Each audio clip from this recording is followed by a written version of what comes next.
Abbaa kan ilmaa kana fuura qulqulluu sada waaqee tokkoomeen maqaa abbaa kan ilmaa kana fuura qulqulluu sada waaqee tokkoomeen maqaa abbaa kan ilmaa kana fuura qulqulluu sada waaqee tokkoomeen kabajamtootaa fi jaalatamtoota maatii waaqayyoo maqaa waaqayyootiin nagaan sin gaafadha akkam jirtu akkam turtan akkam ooltan akkam bultan akkam sa'aatii kanaaf yeroo kana eegdanii ameen waaqayyoon keenya akka badii balleessaa keenya cubbuu keenya gadaraa keenya osoo nurratti lakkoofnee akka arjummaaf jaalala isaatii nutis isaa kanaaf yeroo kanaan kennu maqaa waaqayyoo keenya kan kabajamee fi kan jaalatame nuuf haa ta'u akkasumallee immoo isa yommuu ishiin kan biraanaaf ni yaadateenya deessuu waaqayyoo bilbila jiru baruu maaraa ulfanni kabajni ishee dhufaa ta'u akkasumallee ergamootaa wareegamootaa tolootaa raajota barsiisota akka waaqayyoon kennaa isaanii kennu hunduma isaanii ulfanni kabajni isaaniif haa ta'u akkasumallee immoo baga guyyaa ergamaa qulqulluu Miikaa'elaatiin isin ga'e walumaan keenya isin jedha akkasumallee immoo hordoftoota amantaa biraa hashamaa harka fuuni baga nagaa taatanii bakka jiraattan isiniin jedha warrammoo viidiyoo gabaabduu takkaanaan dhufe viidiyoo kan haga dhumaatti naaf daawwadhaa laayik sheer godhaa koomentii naa kaa'aa affeerra kiyya viidiyoon kiyya mata dureen isaa asoosama gabaabaa kan jedhudha. Asoosama kana waliin turtii gaarii yoo isinitti tole koomentii jalatti naa kaa'aa akkasumas immoo dadhabina kiyyaa fi cimina kiyya naa barreessuu hin dagatinaa siin jedha. Akkasuma warroonni immoo laayik sheer gootan galatooma ulfaadhaan isiniin jedha. Kallattumaan gara asoosamaatti isin dabarsaa qophii asoosama waliin turtii gaarii. Asoosama mata dureen isaa hojii waamame dhiisee iddoo biraatti argamu kan jedhudha. Gaaf tokko dubbiin waaqayyoo gara Yoonaas ilma Ateemis jedhamutti nu dhufee ka'e gara Nanawwee mandara guddaatti dhaqee hamminni namootaa ishee guddatee nama bira waan ga'eef irratti labsii jedhee waaqayyoon Yoonaasiin ajajee Yoonaas garuu isa dhiisee fuula waaqayyoo duraa mandara Tarshiitti baqachuudhaaf ni ka'e. Mandara Yoosef'itti gadi ni bu'ee markaba Tarshiin dhaquu ni argatee inni warra markabichaa wajjin adeemuudhaaf gatii isaa baafatee fuula waaqayyoo duraa gara mandara Tarshiishitti sokka'uudhaaf ka'ee ni lixee. Yommuu isaan waaqayyoon qilleensa galaanichaa keessatti ni bubbisee humni qilleensaas galaanichaa waan ka'eef markabichis caccabuuf bira ni ga'ee yeroo sanii warri markabaa oofan ni sodaatan namnis addaan gara waaqayyoo isaaniitti ni iyyanii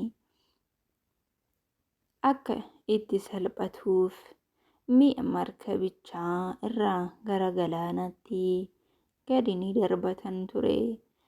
Yoonaas garuu kutaa markabichaa keessaa lixee ciisee rafee of gatee ture. Ajajjuun markabichaas immoo isatti dhiyaatee akkana jedheeni ati akkamitti akkasitti of gattee rafta ka'e waaqayyo kee waammadhu tarii waaqayyo kun akka nuyi hin banneef nu yaadata ta'a jedhee Yoonaasitti ni dubbatee. Kanaa booddee warri markabaa addaan wanta hamaa kuni sababa eenyutiif akka nurra ga'e beekuudhaaf kottaa muka buufannaa waliin jedhanii mari'atanii turanii. Kanaafis isaan muka buufannaan mukti Yoonaas irra bu'ee kana irratti isaanii wanti hamaan kun kana irrattis isaanii wanti hamaan kun eenyuun akka nurra ga'e ni barra jedhanii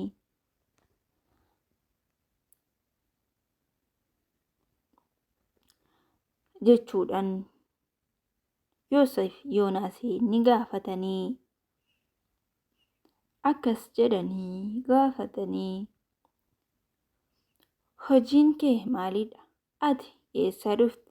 Biyyi kee eessa? Sanyiin kee maalidha? Nutti himi jedhanii ni gaafatanii.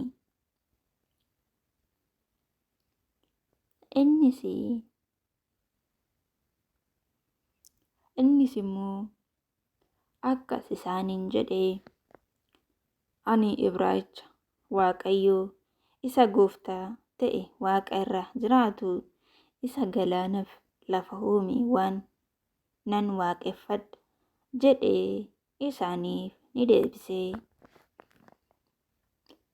Innis waa'ee ofii isaa waan isaa itti himatee jarri Waaqayyo duraa baqachaa akka inni jiru ni hubatan.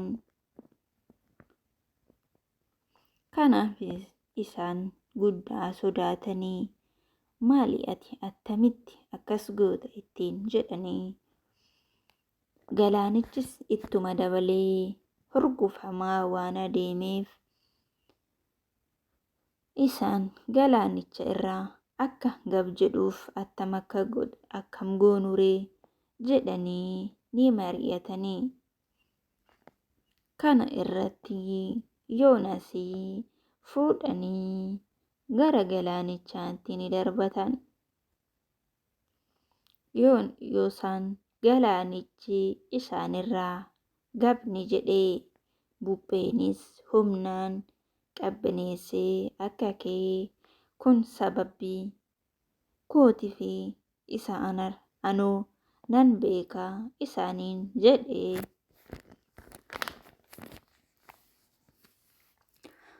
Jarri immoo markabicha deebisanii gara lafaatti buusuudhaaf jabeessanii ni mooqanii garuu hurgufamuun galaanichaa isaanitti dabalaa waan adeemeef kana gochuu hin dandeenye.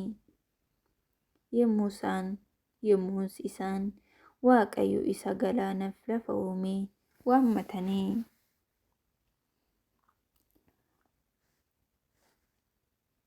akkas jedhanii hadaraa yaa Waaqayyoo lubbuu namicha kanaa nu harkaa baddee nuuf hin balleessin akka waan dhiiga nama balleessine hin qabne dhiiga dhangalaasneetti nu hin lakkaa'in yaa Waaqayyoo kan akkasitti tolesitu hojjete jedhanii Waaqayyoon waammatan.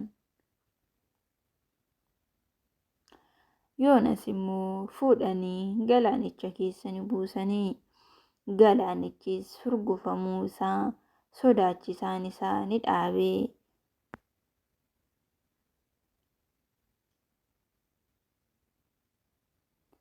Jarris utuma guddisanii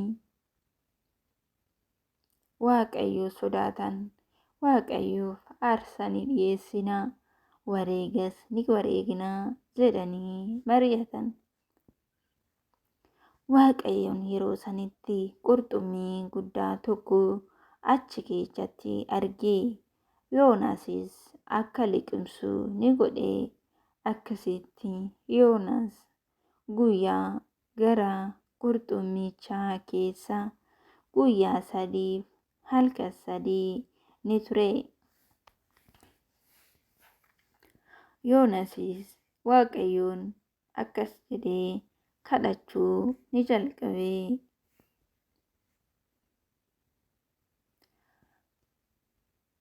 Yaa Waaqayyoo, ani rakkina koo keessatti sin waammadhee ati yommus na jalaa ni awwaattee gara iddoo lafaa keessaa sanatti nan iyyadhee ati immoo sagalee koo naaf ni dhageessee. Ati tujubbii keessatti gara galaanaa keessatti na darbitee bishaan humna lolaas ana ni marsee ture. Dhadhaa fi tuulumni darbatamuu bishaan keessatti hundinuu